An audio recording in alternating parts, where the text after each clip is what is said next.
Question है, एक अच्छा क्वेश्चन है, 5 को क्वेश्चन है, बता रहे हैं निम्नलिखित में से कौन सी आभाज्य संख्या है।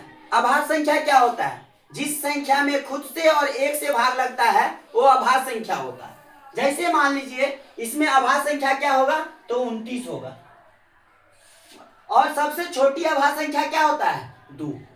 सबसे छोटी आभाज्य संख्या 2। याद रखिएगा, एग्जाम में बहुत बार पूछा है। यहां देखिए क्या है, 6x के पावर 4, x के पावर 4 तथा 12xy का महत्तम समावर्तक क्या होगा। देखिए सबसे पहले देखिए 6 और 12 का एचसीएफ क्या होगा? 6। 6 और 12 का एचसीएफ क्या होगा? 6। और x4 यहां पर x है, तो x4 और x का एचसीएफ क्या होगा? तो क्या होगा? x। जिसका पावर कम रहेगा वो होगा, तो x होगा। y का एचसीएफ क्या होगा? y। भाई 2 का एचसीएफ क्या होगा? 2 ही ना होगा।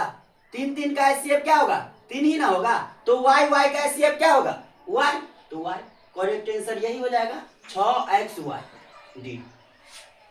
अब यहां देखिए अच्छा क्वेश्चन है, यहां जब देखिए डॉट डॉट डॉट डॉट है ना, तो क्या सब होगा आगे वो पता नहीं, बात समझे? तो क्या सब होगा, इसको हम p/q के रूप में नहीं लिख सकते, कभी भी नहीं लिख सकते। जो p/q के रूप में होता है वो परमेय संख्या होता है, और p/q के रूप में नहीं होता है वो क्या होता है? अपरमेय संख्या होता है। जैसे यहाँ पे ऐसे रहता 2.13 पर रैकरी, ऐसे रहता तो ये परमेय संख्या होता, क्योंकि पता चल रहा है यहाँ पर क्या होगा, 1 3 1 3 1 3 होगा। तो ये क्या होगा? ये परमेय संख्या होगा, ये रैकरिंग जब डाल देंगे तो। जैसे बताइए पाई क्या होगा? पाई कौन संख्या होगा? तो अपरमेय संख्या होगा। अब यहां देखिए एक रैखिक समीकरण का घात होता है, रैखिक समीकरण का घात होता है एक, दुघातीय समीकरण का क्या होता है? घात कितना होता है? 2, और त्रिघातीय का 3। तो यहां से हमसे क्या पूछा? रैखिक समीकरण का घात क्या होगा? तो 1 होगा। अब यहां क्या है? संख्या, इसको लिखना है p/q के रूप में। देखो कितना अच्छा से बताते हैं, इसको बताते जैसे 23.43 पर रैखिक, इसको p/q के रूप में लिखना है। p/q के रूप में लिखना है तो क्या करेंगे, देखिए पहले दशमलव और रैखिक को खा जाइए, खा गए तो क्या बचा?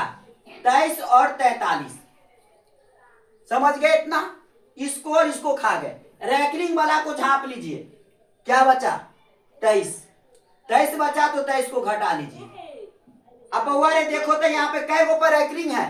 2 गो पर रैकरिंग है, तो 2 गो पर रैकरिंग है तो बट्टा में क्या होगा? 2 गुना होगा। होगा कि नहीं होगा? दशमलव और रैकरिंग के बीच में कोई अंक है? अगर अंक होता तो यहाँ पे जय को अंक रहता था, एगो 0 डालते, घटा दीजिए, आंसर मिल गया। 3 में से 3 गया 0, 4 में से 2 गया तो 2, 3 है तो 3, 2 है तो 2, बट्टा में क्या होगा? 99। 2320/99 ऑप्शन में मिल गया, 2320/99 करेक्ट आंसर।